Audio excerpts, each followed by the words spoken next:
poursuivons l'étude des exemples que je peux te poser par rapport aux définitions qu'on a vues. Donc, l'exemple 6, je vous dis, un graphe possède 6 sommets et 5 arêtes. Est-ce qu'il peut être connexe? Donc là, je ne te demande pas de vérifier s'il est ou non, mais est-ce qu'avec ces caractéristiques-là, il peut être connexe? On garde en tête qu'un graphe qui est connexe, c'est un graphe que tous les sommets sont reliés par au moins une arête avec les autres sommets.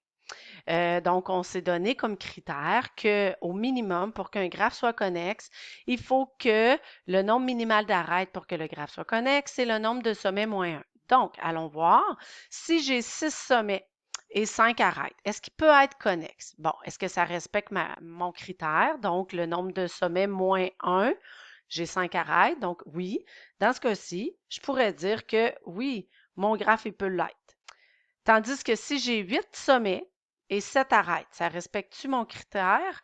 Donc, le nombre de sommets moins 1, oui, c'est respecté. Si j'ai 10 sommets et 8 arêtes, donc le nombre de sommets moins 1, non, au minimum, il faut que j'ai 9 arêtes. Donc ici, non, ça ne respecte pas mon critère. Tandis que si j'ai 9 sommets et 8 arêtes, est-ce qu'il peut être connexe? Je te laisse répondre à cette question. Maintenant, si je t'illustre des graphes, et là, je te demande, détermine si les graphes suivants sont connexes. Donc, visuellement, on peut le voir. On n'est pas toujours obligé d'appliquer la théorie.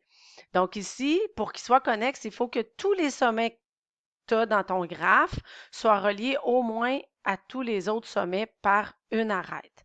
Donc, si j'observe le premier graphe, est-ce que le critère est respecté? C'est-à-dire, est-ce que je pourrais partir de mon sommet E et me promener dans le graphe puis rejoindre tous les autres sommets? Bien là, je me vois qu'avec le sommet E, je peux aller voir le sommet F et vice-versa. Mais est-ce que les sommets E et F sont reliés aux autres sommets? Non. Donc, ceci est un graphe, mais le graphe n'est pas connexe. Donc ici, non, ce n'est pas un graphe connexe. J'observe le deuxième graphe. Donc, j'observe les différents sommets. Je me positionne à chacun des sommets. Est-ce que c'est possible de rejoindre les autres? Oui. À partir d'ici, oui. À partir de lui, oui. Celui-là aussi. Et on voit qu'il n'y a pas de sommets ou de groupes de sommets qui sont tout seuls en sous-équipe. Donc, dans ce cas-ci, on va dire que oui, c'est un graphe connexe. Prochain exemple. Donc ici, j'ai 4 sommets A, B, C, D. Même chose, j'observe. Est-ce que de la part de chacun des sommets, B, oui, je pourrais me rendre à A, C aussi, A aussi, parce qu'ici, on a justement le nombre minimal d'arêtes. Tout passe par le sommet D. Donc, je répondrai, est-ce que le graphe est connexe? Oui. Dernier exemple.